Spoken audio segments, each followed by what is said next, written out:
So what we need to do is identify this spectrum. Now, to try and understand who are the children who need hospitalization and who are the children that we can safely manage at home. Okay. So any child that is in the asymptomatic, in the incidental, or in the mild spectrum of illness, we can just manage at home. We recommend, as of now, about 14 days of home isolation. Things that we need to do at home are basically to ensure that there is no specific changes in activity in terms of their diet, okay, or specific medications or investigations needed for this group of children. Okay, I know for the adults, people are doing lots of interventions such as getting the CT scan of the chest done, a set of battery of blood tests done, and then they get like a prescription pad full of medications, vitamin C, vitamin D, all sorts being prescribed. We do none such for children. Okay? We just give symptomatic care as long as you have, if the child is having fever and we give them paracetamol in the right dose for the child, okay, as and when required. The cough and cold medications, unless it's really bothering them, especially their sleep, we don't try to prescribe any medicines for that. Then, if it is diarrhea or vomiting, we give some symptomatic care and good hydration. This is what we've been recommending for such children. We do, if you're like not quite sure whether, is my child in the mild or moderate grade, where is it? Then we could actually get get a video consultation done with the pediatrician, and then decide where we are. In terms of, the moderate or the severe illness, they definitely need hospitalization. And it is important to identify which is your nearest available pediatric center, ideally with PICU facilities. What we have observed is, there should be either, if the child is unwell, most of the centers, they can be managed in the ward setup only. Whereas if they are like turning critically ill, it is very difficult to like transition from moderate illness to severe illness and then find a setup for such a child. So it's always a good idea to be in such a situation where there is a backup PICU facilities, pediatric intensive care facilities. So try and find out in your location which is one such available, so that you can have that continuity of care with your own pediatrician, and the critical care as well done for your child in case they need it. Okay. Now to come to home isolation. Okay. So for home isolation, as I told you, only symptomatic care is needed, 14 days. And in terms of, the precautions, okay, it is still the same: social distancing, face mask, as well as, hand sanitization. So that should still be found. They are not allowed to like go mix with too many people. Okay. So follow the basics, and that should be sufficient for home isolation. In terms of, other illnesses, okay, always consult your pediatrician and make sure that you understand the course of illness, and then take it from there. Now, what we are observing is some children who needed home isolation and they had very mild illness, they recover very well. Okay. One thing which is very characteristic of children are about 2 to 8 weeks after their primary illness, that is, after they were COVID positive, about 2 to 8 weeks. During that time, if they become symptomatic again, say they got fever, they get loose stools, severe tummy pain, swelling in the neck, red looking rashes, red looking tongue, any such things, such children, okay, we call a condition called MISC, that is multi-inflammatory syndrome in children. So this one needs hospitalization, needs proper evaluation and medications. So that is something that we have to watch out for. So MISC in children is something that we have to be very careful and be ready to, admit such children, because it can affect their heart, okay, and they can just deteriorate very soon. The good news amongst all the COVID children is most of them do very, very well. Okay, most of them survive the illness. Who we are seeing are at risk of this kind of severe illness are children with comorbidities, such as, say, if they have asthma or if they have already insulin dependent diabetes. Yes, children can have diabetes, and children's diabetes are usually, insulin dependent only. Okay, so it is important that if your child is diabetic, or if they have some neurological problems, say neurodisability of some form, developmental delay, they have problems with blood disorders such as thalassemia, leukemia, okay, any of these problems, they are likely to end up being in the category of severe illness. That is our observation, and such children may end up even needing PICU. Okay. So it's very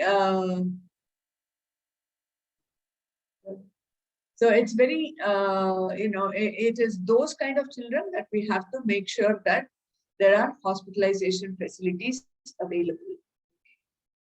So this is something as a quick summary about how to do home isolation, what to anticipate, and when to go to the hospital. I am happy to open up for more questions so that I can see so many people logging in.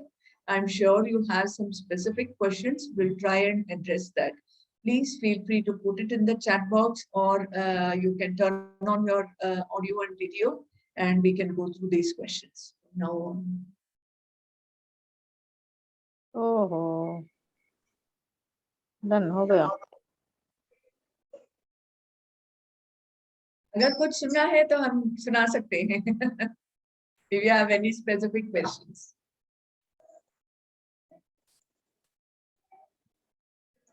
Participants कुछ है ही नहीं, over done.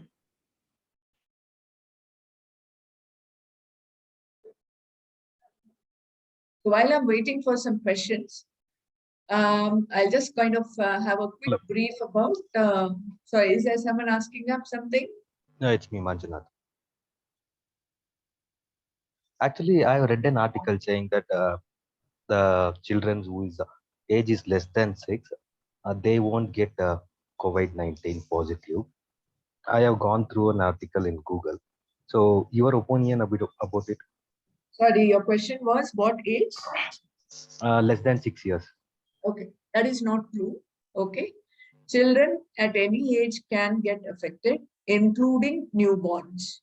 Okay, they are positive, and if the mother was pregnant, okay, the newborn baby, if the mother was pregnant and she was COVID positive, she can transmit that, antibody levels to the baby, and they get what we call a multi-inflammatory syndrome in newborns. Okay, so that is not true. In fact, in our own PICU, we have managed, our majority of those children were under 12 years, but we had a significant chunk, about 28%, who were under 2 years. Okay, so I think whatever information you've got is not correct. Okay, if that was the case, what treatment or what vaccination you're providing for children? Okay. Because I read one more thing, which is there has been they have done a research for a syrup for children less than 10 years or 12 years. I have gone through it recently, but it is not still introduced in India, I think so. Okay, so just to kind of get that into perspective, okay, as of now, in India, there is no COVID vaccine that is licensed for under 18 years. Okay, nothing is licensed for under 18 years. Okay, as of now, in UK and in US, It is only between 12 to 18 years that it is licensed and it is being given, the Pfizer vaccine. Okay. Then when it comes to trials that is ongoing, yes, from 2 years onwards, people are trying various, the trials are going on. Hopefully by the end of, in the next 3 to 6 months, we may have some answers. So as of now, children don't have any protected vaccinations as such. There is no specific magic treatment as well to prevent COVID illness in children. Okay, there is no prevention, but what we are going to do for a post-COVID children's? Okay. So in terms of once they become COVID positive, okay, I guess that is your question. So once they are COVID positive, we need to find out in which category they are. So are they in the asymptomatic? Are they in the mild, moderate, severe, critical category? Based on that, the specific treatments are given. So like any other viral illness, for COVID illness, it is symptomatic care only. If they are needing oxygen, or if their lungs are involved, or, and we look at the inflammatory parameters. So we do some basic blood tests. We look at that and then decide how bad the COVID illness is in this child, whether his own body can handle it. If not, we give some specific medications, which we call steroids. That is the only tried, tested ones. Okay. And the same thing holds true for MISC as well. There are some specific treatments for MISC, which we do. For example, we give something called IVIG, which is a fairly expensive medication, but that needs to be given based on the child's body weight. Okay. And apart from that, we give the steroids as well. Okay. So this is what we would do. Thank you. Yeah. So there is one question from Anjana. Okay, there's one question from Sujata. It says, can you please tell about flu vaccine? Okay, so about the flu vaccine. So basically, there's a lot of thing about making sure that your child has received annual flu vaccine. So let me tell you a little bit about what is the current, even pre-COVID era, what are the rules for flu vaccine? So flu vaccine is normally given for children as part of their mandatory immunization schedule for the under 5s every year. So if you're under 2 and you need your first set, your baby is getting the first set of flu vaccines, the first time when they get it, they get 2 vaccines 1 month apart. After that, every year they get it till their 5th birthday. Okay. We normally give it at around sort of August, September, something like that during the winter months till December. Okay. Usually the flu strain, whatever the viral strain is, the companies develop the vaccines for them. So somewhere between March to May, they develop this newer vaccine and then they release into the market. So most of the time, by the time it reaches the distribution and to the end point where it has to be given, it normally takes by around July, August. Okay, so that's why we say by August we start it off. Okay. So in terms of who else can get it, the flu vaccines are also given to vulnerable populations. Say if they have recurrent chest infections, they have immunodeficiency disorder, they're asthmatic, so, or they were ex-preterm and they have lung issues, they needed home oxygen. These are the children who, if they get flu-like illness, it is a significant comorbidity to make them be hospitalized and have a long length of stay in the hospital and may need PICU facilities. So that's why these children get, even if they're beyond 5 years, they get their annual flu vaccine. So as such, the understanding as of now for COVID illness specifically is that if the, if COVID pneumonia is one of the common presentations, you don't want an additional burden of flu also being there.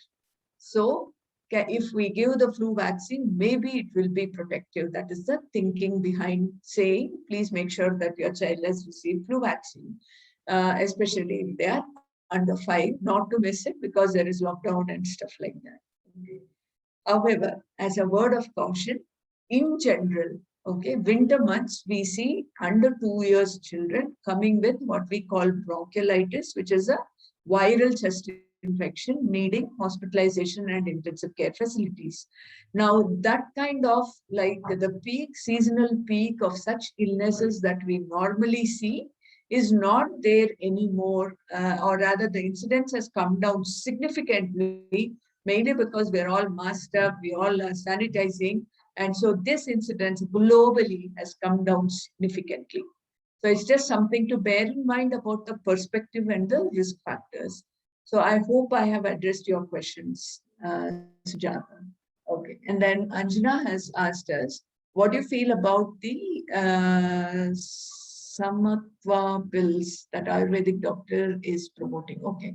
So I'm just going to, not make any comments respectfully because I really don't know much about Ayurveda and I should not be the person asking for it. Okay. Probably the experts in that field would be able to suggest. So that's what I'm going to say as of now. So there's Ayurvedic opinion or medicine prescribed in Nellore is what as well. Yeah, I'm going to be very,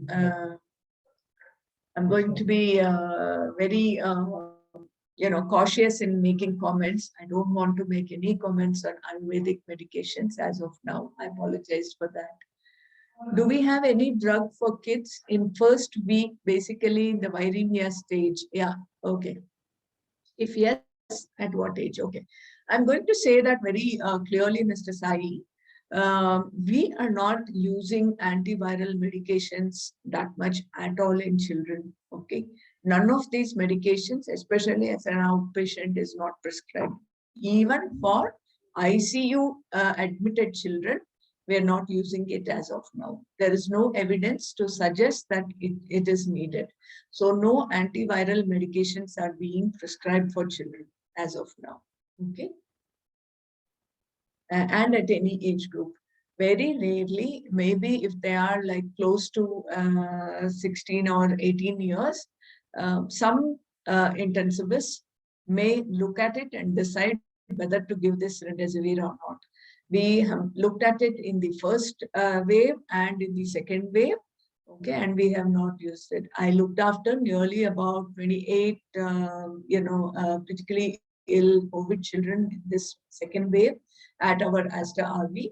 And those were all very sick PICU managed children. And we did not need to use remdesivir in anybody. And almost all of them went home without any issues. Okay. So generally, children are able to fight COVID very well. The death rates are extremely low in children.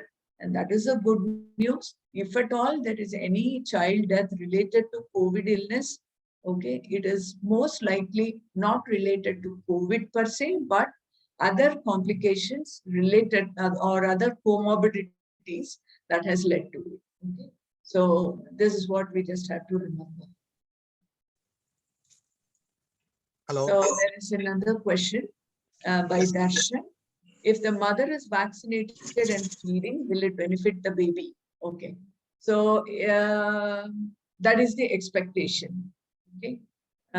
We have very, very little experience about to what extent the baby is going to be benefited, but it is expected that the antibody transfer can happen so that the babies in the first 3 months may be protected. Because we don't know to what extent that protection is, we have begun to identify just in the last few weeks, our newborn babies having what we call MISN, that is multi-inflammatory syndrome in neonates. And that is something that's a new thing that we are identifying. And we are learning more about it as of now. Okay. So to what extent is the thing, we don't know. But definitely it offers some protection, maybe for the first 3 months. If it overdoes it, if the antibody levels are very high, also it is not very good for the baby. So it's like a wait and watch situation right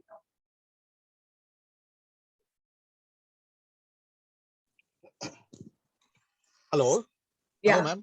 Yeah. Hi, this is Suman speaking. Okay. My daughter was infected with COVID this second wave. Okay. And How I did old not is see. She is actually 4.5 years. 4.5. Okay. She had no symptoms, major symptoms. She recovered somehow. Anything that you can suggest that I can follow now, or is there any chance that she get infected again? Okay, good questions there. So, couple of things. If your child has gone through couple of months without any issues at all, you don't have to observe for anything. Treat her like a normal child. There is no extra precautions apart from the COVID etiquette that you have to continue. There is no major magic medicines that you need to give. There is no need to pump in too many, vitamins and stuff like that. Just treat her normally, let her take her regular diet, let it be healthy, let her have good activities, let her do some good breathing exercises. So just treat her normally. Okay. In terms of, that's about the precautions. So between 2 to 8 weeks, if the child gets fever, post-COVID illness, they are at risk of something called MISC. So that is something which we just have to watch out for and seek medical help at that. Okay. Thank you very much.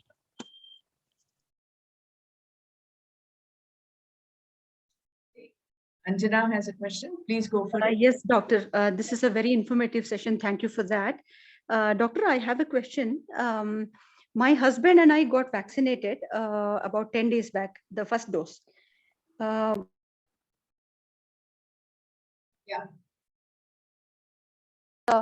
After the second dose of vaccination, suppose we contract COVID by chance, what is the intensity of infection in my daughter after our second dose? Okay.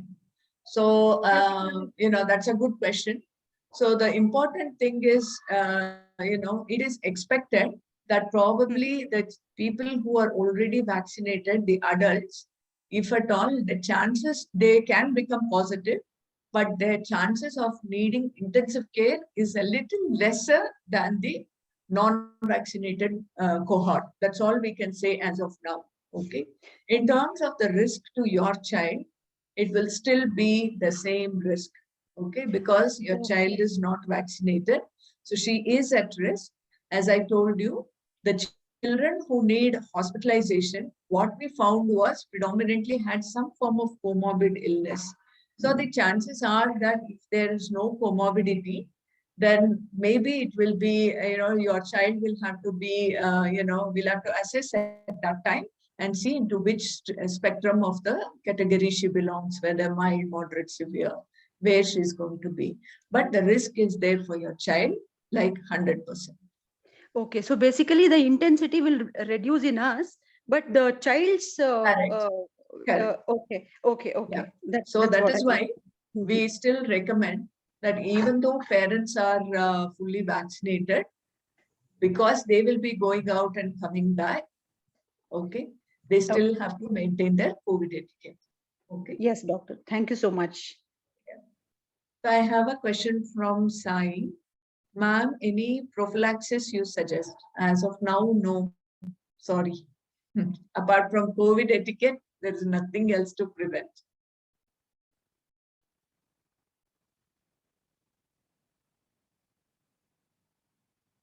Okay.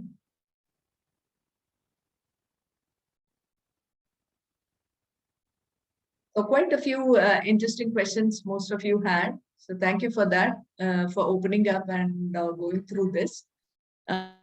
So just we probably can summarize. Are we expecting any questions? Yeah. Can I ask a last question? Yeah. Now we are into a third wave.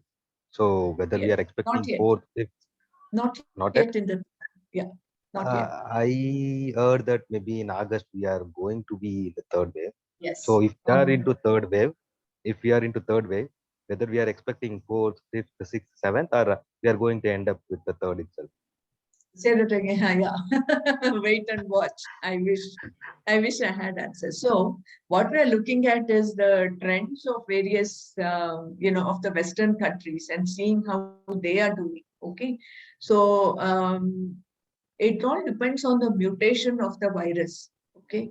So if the mutation is able to, if the virus is mutating, but the body has also learned how to handle such mutations, then I don't think it's a major concern, okay, if our body is learning how to handle it, okay. So we had the alpha variant in UK, which caused a severe second wave. Then we had the Delta variant, which is now causing the third wave in UK right now, okay. So I practice in the UK as well, and that was our observation. Now in India, we are seeing this Delta plus variant, but it's a very small section. It hasn't affected the general population in a big way. So, so what happened if we go historically to other viruses and stuff like that? Say, for example, the swine flu vaccine, swine flu illness.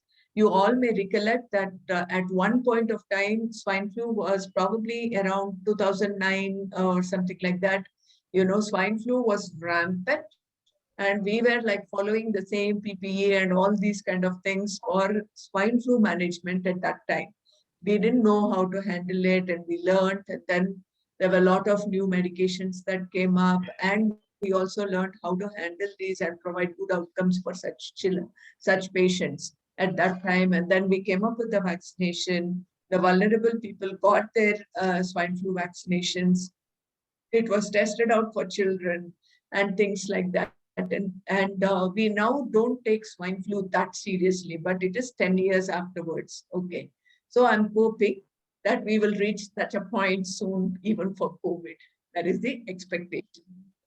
Yeah, ma'am, swine flu means you're talking about polio, right? No, swine flu is the H1N1. H1N1, okay. But Yeah. I have read one more article saying that in 2012, if I'm not wrong, we have done a vaccination of 17 crore people in a single day without what COVID or registration something. So if we do the same way, maybe we can avoid the fourth wave. Yeah. Yeah. But I must say that we are not in the third wave yet. We are just in the declining trend of the second wave. That's where we are in India as of now. Okay. But our vaccination Vaccination, yeah, trend, absolutely. Absolutely. we have to increase However, rapidly. yeah, correct. Yeah. So I think there is initially when the government introduced it, there was a lot of, hesitation. But we now see that almost everybody is like, lapping it on and like taking them. So hopefully we will achieve that herd immunity. But we have to be mindful that, all vaccines are not 100% protection. So we still have to follow the COVID etiquette. And that's the bottom line. Okay, we still can't escape that one. I have one question by Mamta. Sorry, I missed it earlier as well. My daughter is just 4 months old. Should I make her wear mask? Absolutely no. Okay. We do say that under 2 years, it is up, if the child is able to have it, that's fine. Otherwise, we're not really expecting it. But definitely, I would suggest whoever is around your child, they should wear their mask and they should hand sanitize before they reach your child. Anjana is asking, is it true that the third wave would affect kids badly? Yeah. So there is the speculation. We don't know. The reason why that speculation came about was because in the first wave, children did not need that much of hospitalization because of acute COVID illness. Most of the admissions in the first wave were because of, MISC. Whereas in the second wave, we saw quite a lot of acute COVID illness with pneumonia needing hospitalization. So the thing is probably maybe in the third wave, those children may have more of COVID pneumonias and so more of oxygen requirement and things like that. That is the speculation. We don't have any robust data to support it. We see the same number of children across. So it's only a kind of wait and watch thing. The important thing is, at least if we are anticipating, then maybe we prepare the situation on the ground. And so now there is immense training, which even we are involved in trying to help the districts prepare for caring for children. So that's where we are as of now. I hope I've answered your question, Mrs. Anjana.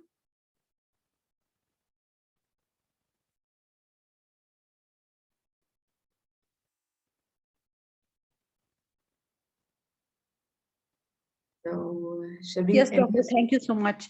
Doctor, I have one more question. I'm so sorry. I'm so full of questions. No problem. Doctor, No problem. I'm a microbiology student myself. Okay. See, what we have studied is we have seen that, one particular strain of virus provides lifelong immunity. But why is it that we are seeing, the person who has contracted previously is contracting the same virus again? Why is that, doctor? So what my understanding is, and you can help me with microbiology knowledge, from what I understand, there have been mutations, and that is why. Yes, mutations. Yes. That is the main reason. Okay, but the other viruses, the flu virus And would also actually, have the mutations. second time, or the second time being affected, I see very significantly small proportion. Okay, okay, fine. Significantly small. I haven't actually encountered anybody who got COVID twice. Twice, is Very it? few. Very few. Very few. Okay. That answers. Thank you so much, doctor. Mayur here is telling, apart from Edurappa. Yeah, my sister is in Melbourne and my sister-in-law is in Singapore. So my sister-in-law in Singapore, she told me that she has, seen a few cases where they Right. were affected the second time, and some cases in Japan, some cases in Okay. China. So I was Okay. just wondering why this is happening. I know there are a lot of mutations, but all viruses are usually prone, to mutations, Correct. right? Yeah. Doctor? They will have some inbound memory to handle Right. it for the immunity, but we don't know. We don't know why they are. And what is your take on people claiming that this is an engineered virus? No, I have no experience about it. Maybe I shouldn't be commenting about it. No, I'm not that competent to comment on this. This is a controversial topic. I Correct. do I understand. know. Sure. Thanks so much, doctor. This is really very informative, and I'm really enjoying the session. Thank you so much. Thanks a lot. Thank you so much.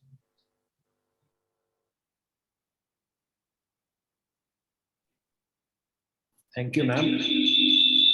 Thanks a lot for this wonderful session. I'm sure everyone has taken back something from the session. And on this note, we will end the session. Thank you, everybody, for turning up. And if you have any questions, I'll put down my WhatsApp number. You can get in touch with me for any questions related to pediatrics, and I'll try my best to get ma'am to answer that. Thank you very much. Yeah. Thank you, everyone. Thank you, ma'am. Thanks, doctor. Thank you so much.